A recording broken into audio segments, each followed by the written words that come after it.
ಹೋರಾಟದ ಕಾರಣದಿಂದಾಗಿ ಬಹುಶಃ ಈ ಬಜೆಟ್ನಲ್ಲಿ ಅವರು SCP TSP ಹಣದಲ್ಲಿ ಗ್ಯಾರಂಟಿಗಳಿಗೆ ಬಳಕೆ ಮಾಡದೆ ಇರಬಹುದು. ಆದ್ರೆ ಅವರ ಉದ್ದಟತನ ಹೇಗಿರುತ್ತೆ ಅಂದ್ರೆ, ಯಾರೇನು ಮಾಡ್ತಾರೋ ನೋಡೋಣ, ಯಾರು ಹೋರಾಟ ಮಾಡ್ತಾರೋ ಮಾಡ್ಕೊಳ್ಳಿ, ಯಾರು ಬಟ್ಟೆ ಹರ್ಕೊಳ್ತಾರೋ ಅಳ್ಕೊಳ್ಳಿ, ನಾನು ನೆಟ್ಟು ಬೋಲ್ಟು ಎಲ್ಲಿ ನಾವು ಟೈಟ್ ಮಾಡಬೇಕು ಅಂತ ನಮಗ್ ಗೊತ್ತು.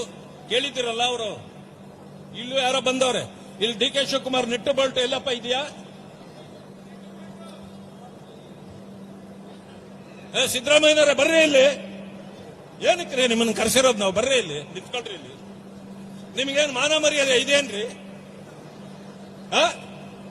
ದಲಿತರ ದುಡ್ಡನ್ನ ಏನು 16 ಬಾರಿ ಬಜೆಟ್ ಮಂಡಿಸ್ಬಿಡ್ತೀನಿ ಅಂತ ಹೇಳಿ ಏನು ಹೋರಾಟ ಮಾಡ್ತಿದ್ರಲ್ಲ, ದಲಿತರ ದುಡ್ಡೆಲ್ಲ ತಿಂದಿರಿ, ಮಾನ ಮರ್ಯಾದೆ ಇದೇನ್ರಿ ನಿಮ್ಗೆ? ವಾಪಸ್ ಕೊಡ್ರಿ ಅವ್ರ ದುಡ್ಡು ವಾಪಸ್. ಮೊದಲು ಈ ಸಾರಿ ಏನಾದ್ರು ಬಜೆಟ್ನಲ್ಲಿ ದಲಿತರ ದುಡ್ಡು ಮುಟ್ಟಿದ್ರೆ ಅಷ್ಟೇ ನಿಮ್ ಕತೆ.